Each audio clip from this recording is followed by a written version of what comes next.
Doctor Yathindra ಅವರು ಇನ್ನೇನು ಕೆಲವೇ ಕ್ಷಣಗಳಲ್ಲಿ ಮಿನಿಸ್ಟರ್ ಯತೀಂದ್ರ ಅವರು ಆಗಲಿದ್ದಾರೆ. ಸರ್, ತಂದೆಯವರ ಆಡಳಿತವನ್ನು ನೋಡಿದಿರಿ, ಅವರು ಬಹಳ ಹತ್ತಿರದಿಂದ ಗಮನಿಸಿದ್ರಿ, ನೀವೀಗ ಮಿನಿಸ್ಟರ್ ಆಗ್ತಾ ಇದ್ದೀರಿ, ಏನ್ ಅನಿಸ್ತಾ ಇದೆ ಸರ್? ತಂದೆಯವರೇ 5 ವರ್ಷಗಳು ಕಂಪ್ಲೀಟ್ ಮಾಡ್ತಾರೆ ಅಂತ ಭಾವಿಸಿದ್ವಿ. ಸೊ ಅದಾಗಿಲ್ಲ, ಆ ದುಃಖ ಒಂದು ಕಡೆ ಇದೆ. ಆದರೆ ಅದ್ರ ಜೊತೆಗೆ ತಂದೆಯವರ ಸ್ಥಾನದ ಕೆಳಗಿಳಿದ ಮೇಲೆ ಅವರ ಒಂದು ಸ್ಥಾನ ತುಂಬಲಿ ಅಂತ ಹೇಳಿ ಒಂದು ಸಚಿವ ಸ್ಥಾನ ಕೊಟ್ಟಿದ್ದಾರೆ. ಅದೊಂದು ದೊಡ್ಡ ಜವಾಬ್ದಾರಿ ಇದೆ. ತಂದೆಯವರು ಒಳ್ಳೆ ಆಡಳಿತಗಾರರು ಅಂತ ಹೆಸರು ಪಡೆದಿರುವಂಥವ್ರು.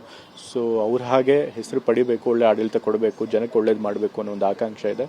ನೋಡೋಣ, ಅದಕ್ಕೋಸ್ಕರ ಸಂಪೂರ್ಣ ಪ್ರಯತ್ನ ಮಾಡ್ತಾನೆ. ಒಂದು ಅಹಿಂದ ವರ್ಗಕ್ಕೆ ನೀವು ಒಂದು ಶಕ್ತಿ ಅನ್ನುವಂಥ ನಿಮ್ಮ ಈ ಒಂದು ಎಂಟ್ರಿಯಿಂದ ತಂದೆಯವರು ಈಗಲೂ ಇದ್ದಾರೆ. ಅವರು ಹೇಳಿದ್ದಾರೆ, ನಾನು ರಾಜೀನಾಮೆ ಕೊಟ್ಟದ್ದು ಕೇವಲ ಮುಖ್ಯಮಂತ್ರಿ ಸ್ಥಾನಕ್ಕೆ, ಆದರೆ ಸಕ್ಕರೆ ರಾಜಕಾರಣದಲ್ಲಿ ಇರ್ತೀನಿ, ಮತ್ತೆ ಕೋಮುವಾದಿ ಶಕ್ತಿಗಳ ವಿರುದ್ಧ, ಸಂವಿಧಾನ ವಿರೋಧ ಮಾಡೋರ ವಿರುದ್ಧ ಹೋರಾಟ ಮಾಡ್ತೀನಿ ಅಂತ ಹೇಳಿದ್ದಾರೆ. ಸೊ ಹಾಗಾಗಿ ಅವರು ಅಹಿಂದ ಸಮುದಾಯಕ್ಕೆ ಈಗಲೇ ಅವರೇನೆ ಈಗಲೂ ಕೂಡ ಅವಿವಾದಿತ ನಾಯಕರಾಗಿರ್ತಾರೆ. ಸರಿ, ಡಿ.ಕೆ. ಶಿವಕುಮಾರ್ ಅವರು ಕೂಡ ಬೆಳಗ್ಗೆ ಮನೆಗೆ ಬಂದಿದ್ರು, ತಂದೆಯವರ ಆಶೀರ್ವಾದವನ್ನು ಕೊಟ್ಟಿದ್ದಾರೆ, ನಿಮ್ಮನ್ನು ಕೂಡ ಪ್ರಮಾಣ ವಚನಕ್ಕೆ ಬನ್ನಿ ಅಂತ ಆಹ್ವಾನವನ್ನು ಕೊಟ್ಟಿದ್ದಾರೆ. ಏನನ್ಸ ಸರ್ ಡಿ.ಕೆ. ಶಿವಕುಮಾರ್ ಅವರ ಸಂಪುಟದಲ್ಲಿ ಕೆಲಸ ಮಾಡೋದಕ್ಕೆ ನಿಮಗೆ?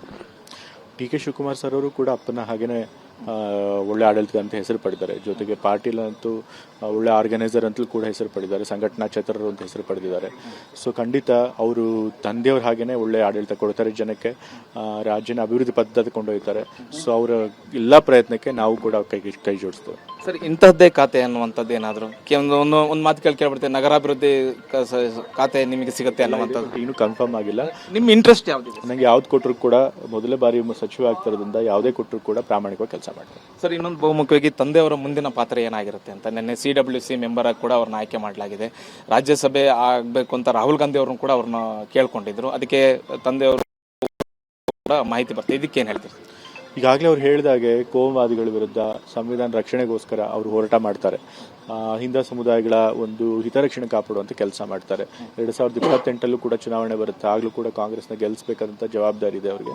ಸೊ ಆ ನಿಟ್ಟಿನಲ್ಲಿ ಅವರೆಲ್ಲ ಪ್ರಯತ್ನ ಮಾಡ್ತಾರೆ. ನಿಮ್ಮ ಕಡೆ ಮಹದೇವಪ್ಪ ಅವ್ರನ್ನ ಕೂಡ ಭೇಟಿ ಆದ್ರೆ, ಮಹದೇವಪ್ಪ ಅವರು ಕೂಡ ಈ ಸಂಪುಟದಲ್ಲಿ ಇರ್ತಾರೆ ಅನ್ನುವಂತ, ನೆಕ್ಸ್ಟ್ ಇರ್ತಾರಾ ಏನು ಅಂತ ಸರ್? ಮಹದೇವಪ್ಪ ಸರ್ ಇರ್ತಾರೆ ಅನ್ನೋದು ನಮ್ಮೆಲ್ಲರ ಒಂದು ಭರವಸೆ ಇದೆ. ಯಾಕೆಂತಂದ್ರೆ ಮಹದೇವಪ್ಪ ಸರ್ ಅವರು ಕೂಡ ಒಬ್ರು ಮಾಸ್ ಲೀಡರು. ಇಡೀ ಕರ್ನಾಟಕದಲ್ಲಿ ಅವ್ರಿಗೂ ಕೂಡ ಎಲ್ಲ ಕಡೆ ದಲಿತರ ಬೆಂಬಲ ಇದೆ.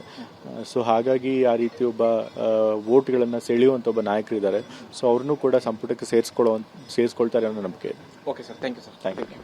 ಇದು ಯತೀಂದ್ರ ಸಿದ್ದರಾಮಯ್ಯ ಮತ್ತು ಕ್ಯಾಮ್ರಾ ಪರ್ಸನ್ ಸಂದೇಶ್ ಜೊತೆಗೆ ಹರೀಶ್, TV9 ಬೆಂಗಳೂರು.